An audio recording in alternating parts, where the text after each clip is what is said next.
3, 2, 1. That clap thing is very important. Hey everybody, it's Rob Ridley and Jeremy DONCH from National Fire Radio. We're here with Tucker Daly from the Hohokus Fire Department, past chief, and still pretty active in the fire service. Past chief sounds like I died. No. We do ex-chiefs. You are a great looking dead chief, then. That's the case. I want to know who did your embalming. That's right. Well, it's still going on. Well, I don't like saying ex-chief because that's like, well, I'm the ex-chief, the one they got rid of, you know. No, see, we always felt when we went to those shows on Long Island that past captain, Right. past Recognition chief, for it's like, everything. yeah, but you're past. That's like you passed on. So we always thought that, No good. we like X. X. X. Retired. That's right. Yeah. Well, not really. No? X. No. Yeah, he's still. We'll stick with it. You're an He's ex-chief here. and you're not retired. That's right. I wish I was retired. Yeah. We're working on it. So just a quick reminder to all our viewers and listeners out there, check us out at National Fire Radio on Instagram, Facebook. We're going to get a YouTube channel. So that YouTube is up. It's just nothing's posted yet because we've been logging our podcasts, and they're going to be released this week. The first one will be going out. All right, awesome. So, Tucker, tell us about your first fire, and then like your first real fire where you were. Yeah, it's funny because when I started in 1980, so that's a long time ago. It was a long time especially the fire service. Black and white. Yeah, we were all riding on the back then. People had gear on the trucks. It wasn't sitting in the firehouse. You didn't have to get dressed before you got on. People jumping on with whatever they had. Once you got to the scene, you put your stuff on and you were going. We only had like 34, 35 runs in a year, but again, it was all real stuff. Yeah. Auto accidents. If it was a fire, it could just be a small fire, a brush fire, and we did a lot of those too. Brooms in the front of Sure. the truck. Indian tanks? Absolutely. Yeah, we got an old chrome one over there. That's right. So, Bastards. my first call, we rolled in on, and the flames were just ripping up. And I was a junior at the time, so I was only 17. And these two guys we had very few packs, so they had to get them out of the boxes. They were the Survivor? No, these were Scott. They were. We've always had Scott. And they were 2 O's, I think, or 2 A's, something like that. And they came in a big black box, and they had a trunk. Yeah. And they taught you to window hop, Yeah, right. Tuck it in your coat. Yes, Yeah, you did. Yeah, that's right. So these two guys pulled those out, and they went in, and we had the line, and they were like, we're going in, but you can't put any water on it until, and especially when you're young. I mean, you are that moth going, Yeah. put the water on it. And, awesome. but we held it, and I remember at that point we had a 1963 quad. We had a 1957 Aaron's Fox, one of the last 2 built. And at that point we would have had a 1970 Mac. They filled the bed of the Aaron's Fox, so all the hose went. Yep. And there were no covers back then, so when you loaded the bed, you loaded the bed. Makes for a long night. Yeah. So, and that's kind of what I remember. I remember these flames shooting about 40 feet in the air, ripping up the side of the house, and as soon as they came out, their coats are like almost on fire, of course. Right. And they're kind of patting themselves like this, and they're going, "Okay, you can open up," and Yeah. So it was one of those deals. But, so that was kind of the first fire I remember going to, and that was pretty early because, like I said, when you went to something. Right. None of these CO alarms and things like that. So I got into the fire service just as cell phones were like people were figuring out, I think I can afford this, and so it was like kind of similar, but it wasn't. It started to come onto that like you're going to run every car accident somebody drives by. You're going to get all these. yeah, Technology started to catch up. At that point, I was already past being chief, and I was part of OEM, and all the OEM guys had those phones, the Nextel ones. Nextels. Beep, beep. Yeah, so we Yeah. were beeping all over the Oh, yeah. country. So Yeah, and then you get the alert, right? The job comes in somewhere. Yeah, The next thing somebody puts out that blanket alert to everybody on the Nextel, Yeah. right? Yeah. So Hocus has got a job. Everybody get That's right. going. Yeah. So what was so that was your first fire, 1980, junior member of the department. What was like what was your first fire that you were like I don't want to say that this is where like you were like made into a fireman, but like when you were like actually like stretching in for the first time. I don't know. I'm so old. I can't think that far back. Really, with that, I don't remember because we were kind of allowed to go in as juniors. Just it was like as the fire was kind of dying.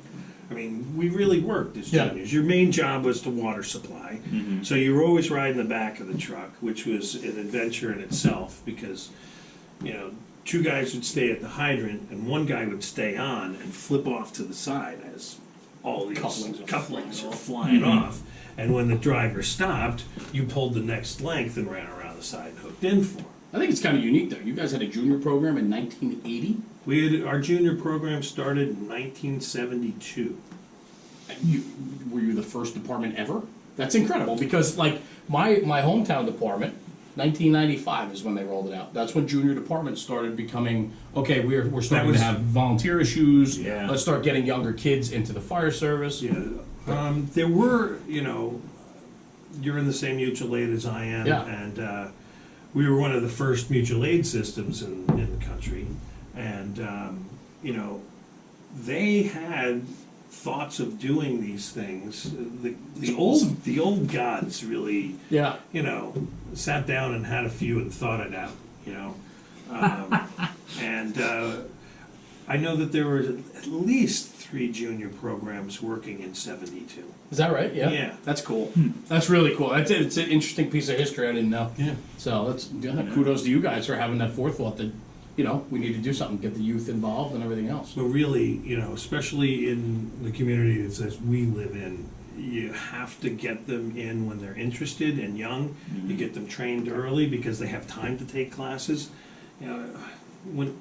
When you have houses that start at 600,000 and up, Right. the person moving in with the young family doesn't have the time. They're trying to pay off that mortgage. Sure. And, their new Mercedes or whatever the hell they're buying. A Rolls Royce.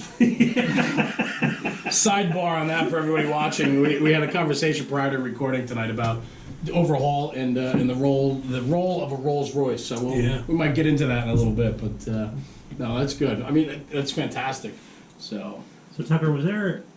Let me rephrase the question a little bit. Was there a fire in particular that you have that's memorable that you're just like, yeah, that was that was some work, and it brings a smile to the face, and you're just like, yeah, we did a good job that day. Yeah, I can remember a couple. It was a really cold November day, and it wasn't snowing, but it was cold enough that any of the excess water, because you had to drain some of the pumps because it was that cold, even Right. with it circulating, you had to keep everything moving. So we had a lot of the truck froze to the street, and we're going in, and it's balloon construction, so you're chasing it, and I was the first in with another fella, Jamie Davidson, who was an assistant chief for us and then became a paid chief in another department. But the two of us went in, and we went. It was supposed to be a basement fire, so we went down the basement. And I remember, first thing is there was like 3 feet of water in there, and we had the 3/4 boots at that time. So your boots were almost filling up because nobody ever pulled them up all the time. right. So we walked in, and then we saw a little glow. So we hit it. Just after we hit it, the dining room came down in front of us. Now, it didn't fall all the way down. I mean, it was, but you could see it hanging. And then we were called back up, and we had few radios at that time. I mean, the first team might have one, and the second team may have another, but you had to get a whole nother vehicle to get 2 more radios. That's wild. Yeah. That's wild. So, and training was usually good because people knew what to do on the outside. They were putting ladders up without being told, things that now take a radio to do. We're done without even, Yeah, it's your mention. job.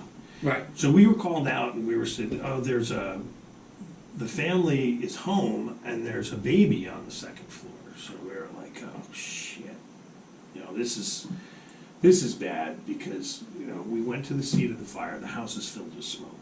So we went upstairs and we were one of the first groups to have a talk box. So, like you have the speakers on your Yep. air packs now, Yeah. these things were like a transistor radio thing on your belt with a wire that came up and strapped around your neck and Yep. went on your voice box. Almost like what the tankers used. Yeah, yeah. So we could search 2 rooms at once. So I went in and I found the crib and I said, there's nobody here. And I'm talking to my partner, and all of a sudden I hear a crash. Well, he dropped their big TV. I was like, you all right? What happened? The ceiling come down? Yeah. No. I think I just broke their TV. Okay. So we searched the second floor. We realized nobody was home. Finally, another neighbor came and said, they're not home. They're on a ski trip. Well, good for us. So then we went down. We started doing overhaul, and we were in the kitchen, and he just gave a tug up by the roof, and the entire your china cabinet just comes. It was hooked to the wall. The whole thing comes crashing to the ground. Now this guy also is an instructor at one of our other academies in the state. He was giving this class, and he started talking about this fire. And this guy that was taking the class, Fire 1, raised his hand and said, was that at such and such an address? And he goes, yes, it was. How do you know that? He goes, I was the insurance adjuster. That explains a lot. Yeah, so that that's one, funny. because of that ceiling falling down, everything's fun, and it's really a team sport, but it's all like training for the big game or for the big save that for most of us never happens. Right. But at that point you realize that, it's not just a game. I mean, our lives really are at stake, even though they tell you that every day, and Right. it's trained into you, and you know that. But this is when it becomes real, when things start falling down around you, Sure, your friends absolutely. get trapped, that kind of stuff. Without a doubt. And then that's kind of where it changed the game a little bit for me, I guess. All right. Wow. Love it. We for a lot of the stuff that we're trying to do here, we're trying to talk about culture. For you, like, what does it mean? Like, I mean, for the fire service specifically. Especially being in a senior man position, right? I mean, you got to be the senior man in the house. You've grown up in that town. I'm not that old. Senior, not senior citizen. Yes. Yeah. Yeah. Lord. You gotta give him a walker with some reflective striping You know, on afterwards. Here comes Tucker. There's some Yeah. stuff like for Yeah, Tucker. right, Come yeah. on. Nice. Poor guy. Big, one of those rotators on the top of your head. Yeah, I do there like it those. is. Yeah. Well, I used to have one because Texaco used to sell those to the kids.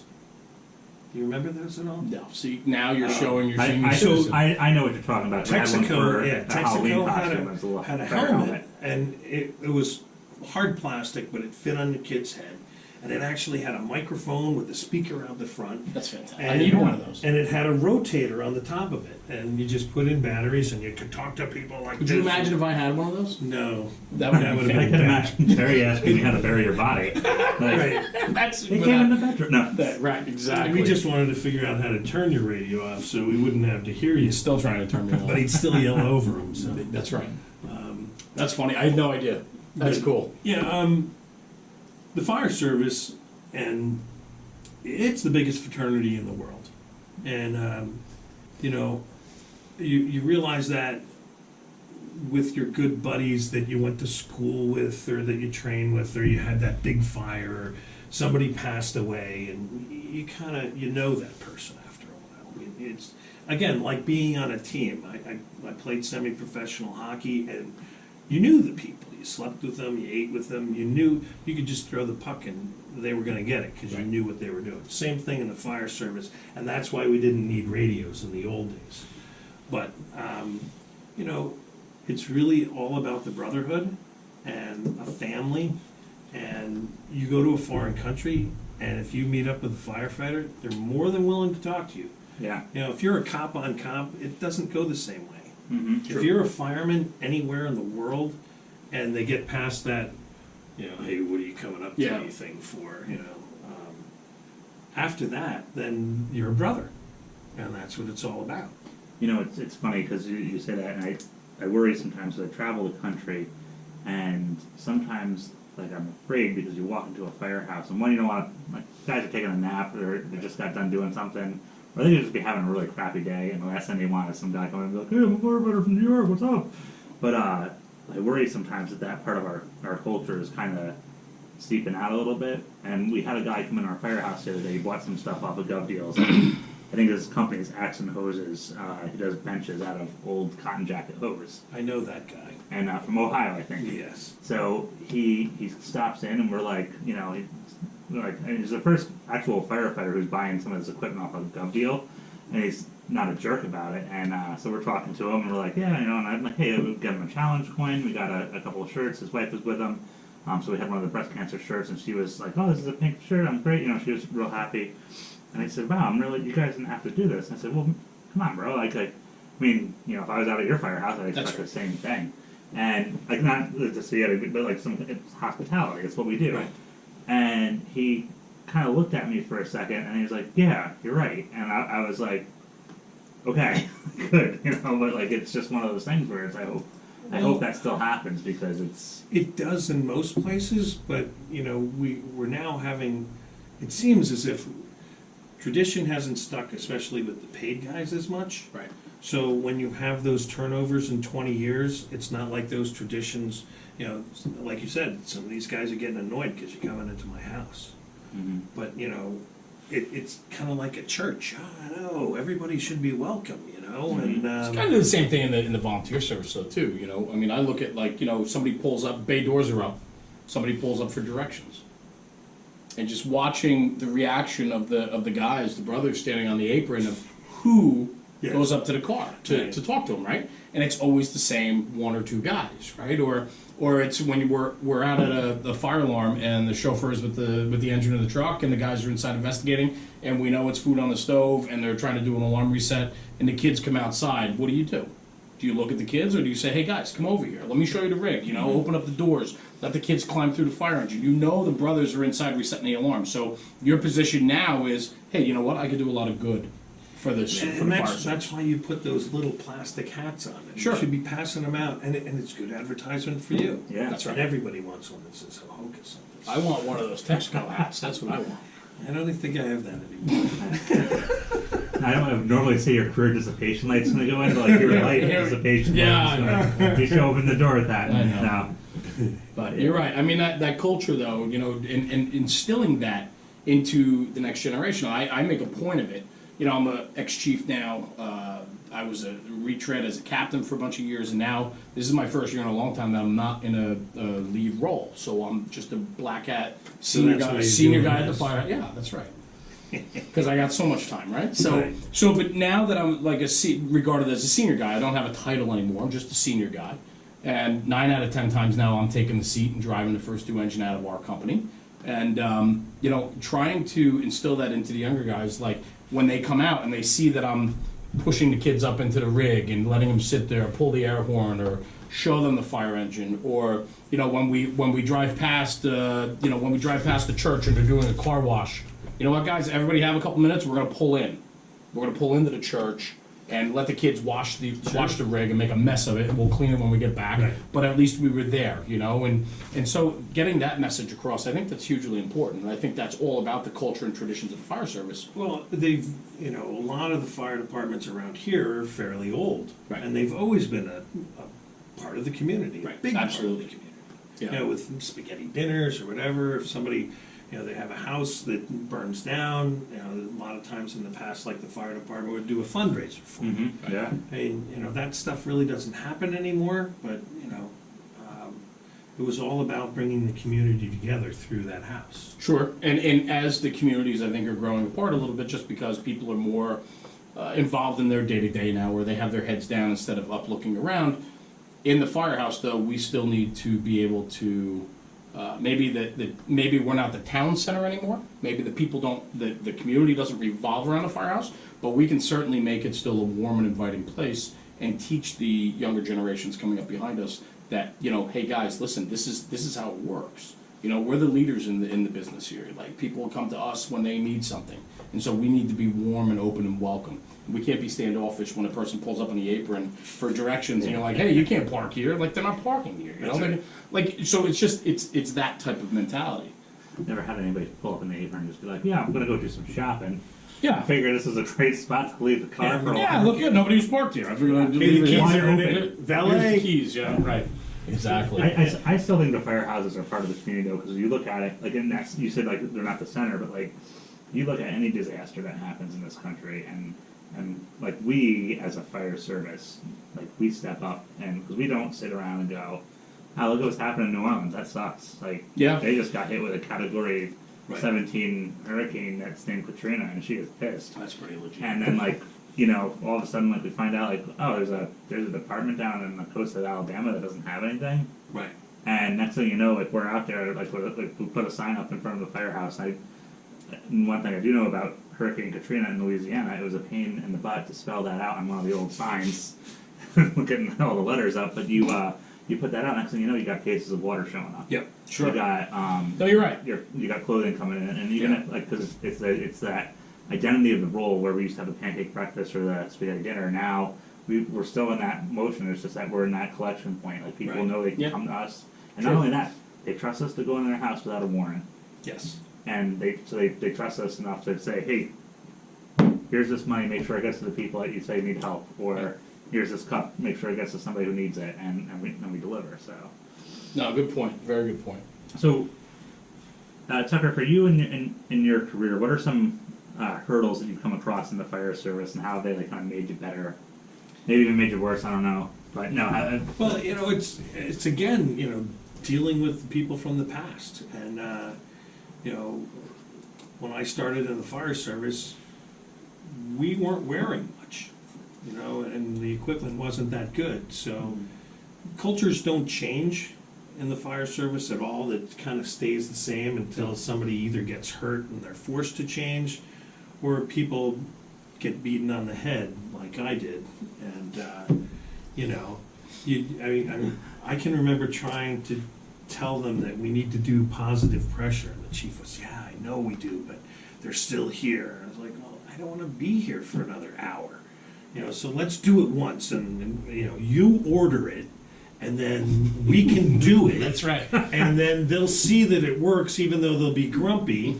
And after that, they were grumpy for about 5 calls, and then it was standard procedure. But it's very slow changing in the fire service, as you know, and that's not a bad thing either.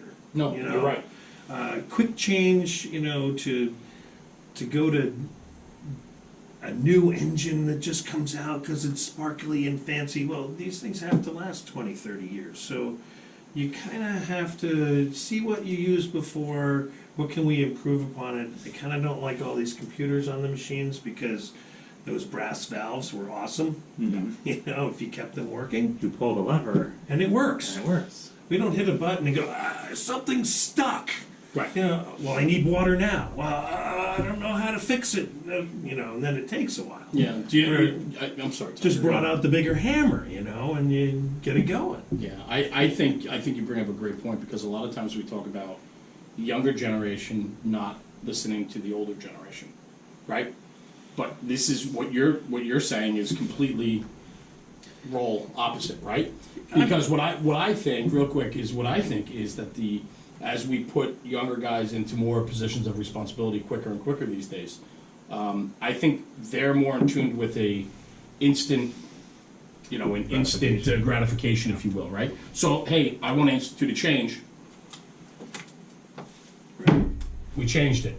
And then the senior guys and the older gentlemen or ladies in the firehouse are like, whoa, wait a minute, like, we can't just change overnight. Like, you know, today we did it this way, tomorrow we can't just do it this way. So I think there has to be that learning curve too, right? Right, and also especially in the volunteer service, in the paid service, we could make a decision like that, because the next week, everybody's changing, Right. training on that. Right. So I made this at this time, and everyone's gonna train on that for the next 2 weeks. It's not fully implemented until everybody knows what they're doing, and then we're good to go. Right. But in the volunteer service, well, he may not show up for the next 2 months. And then he gets there and and it doesn't work the same way. Right. So you have to make change slow from that perspective. I get it. I get it. Yeah, absolutely. That's a good point. You know, I was the guy it was myself and Gordon McIntyre that were leading the charge of. Who was the guy that I'd love to get in here? I think having the two of you here would be fun. But we were juniors at the same time in Hohokus, and then he was chief of Mawa when I was chief of Hohokus. Right. So, and that's another thing that helped the mutual aid to work so well, is because we all grew up together. Right. All the chiefs at that time, it wasn't like you met them because they just were voted in as chief. You knew these guys. Right.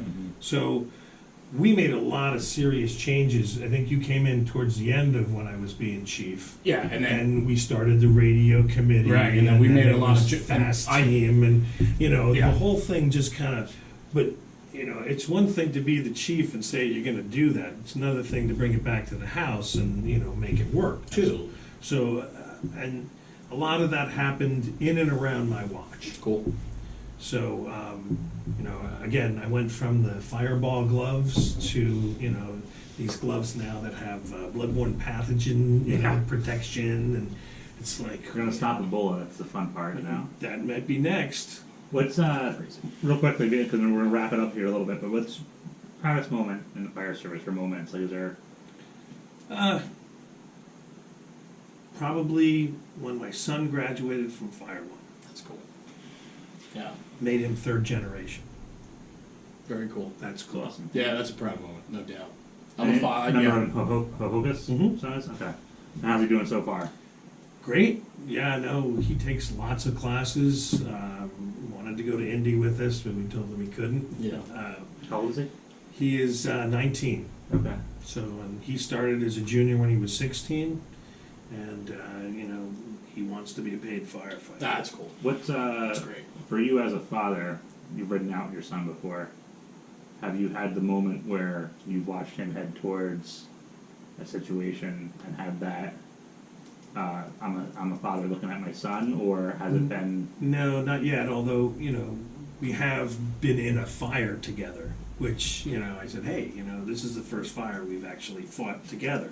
Yeah. He's been on a couple while I was at vacation, so we never fought a fire together. But I kind of gave him a bump and said, "Yeah, you did all right." And, he's like, "Well, I've been trained right, so Dad." That's a classic kid move right there, isn't it? That's great. That's So, funny. and he knows that I know, or most people know me in our mutual aid because I've been around for a long time and I'm a coordinator, so I'm on a lot of scenes. So he also knows that these people know me; they'll come back to me if he does something wrong. You're right. So, and so far, all I've had is good things come back, Yeah. which is good to hear. But he knows that I'm going to hear it either way. So, Yeah. Yeah, and he gets it. But he gets it. Awesome. He does. It's the biggest part. Well, Tucker, thanks for coming down and being on the show with us. We appreciate it. So. Thanks for having me. Absolutely, brother. We really do appreciate you being here with us. It was fantastic. Yeah. Love to get you back. Maybe we can get Gordon in here. Yeah, And, maybe we could shoot it at the same time because we could go back and forth with a couple of stories. Absolutely, I'm sure. So, anyway, guys, thanks for watching. Remember, SoundCloud for National Fire Radio, as well as YouTube, our National Fire Radio platform. Coming to you live here from the studios. For Rob and myself and Tucker Daly, we appreciate you watching tonight. Have a great night. Stay safe. Safe, everybody. Cheers. Cheers. Thanks, brother. It's awesome.